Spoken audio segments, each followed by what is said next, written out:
সত্যি কথা বলতে আজকে যে দিনটা দেখলাম, লিওনেল মেসি প্রেজেন্ট ফুটবলের জাদুকর যাকে বলি আমরা, তো তিনি আমাদের দেশে, আমাদের রাজ্যে, আমাদের মাটিতে পা দিয়েছেন, আমাদের অনেক গর্বের কথা।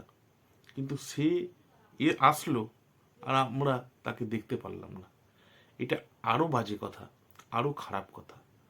তো যারা যারা তাকে দেখতে এসেছিল তারা কিভাবে টিকিট কেটেছে সেটা একবার শুনুন আপনারা, তাদের মধ্যে একজনের কথা। কি দেখো, পুলিশকেই তো দেখলাম আমরা, পুলিশকে দেখেছি আমরা, মেসিকে দেখিনি আমরা, কিচ্ছু দেখা যায়নি। হতাশ আপনি বলে বুঝতে পারবেন না। 3 বছরের খাটনি আমার ওয়েট গেছে। আমি 15 বছর বয়স থেকে আমি টাকা জমিয়ে জমিয়ে জমিয়ে জমিয়ে দুর্গাপুজো, কালী পুজো আমি স্কিপ করে আমি মেসিকে দেখতে এসেছিলাম। সব ওয়েট গেছে। অলসো আমি একজন স্টুডেন্ট, আমি আমার বাবার জন্য সেই টিকিটটা কেটেছি, ভিআইপি টিকিট 14,000 টাকা দিয়ে আমি কেটেছি। আমার সবকিছু ওয়েট গেল, ইমোশন নিয়ে খেলেছি, আর কিছু না।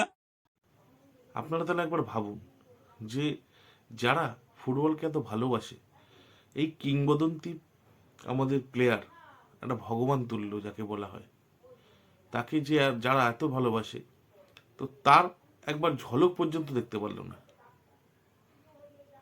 ভাববার বিষয়।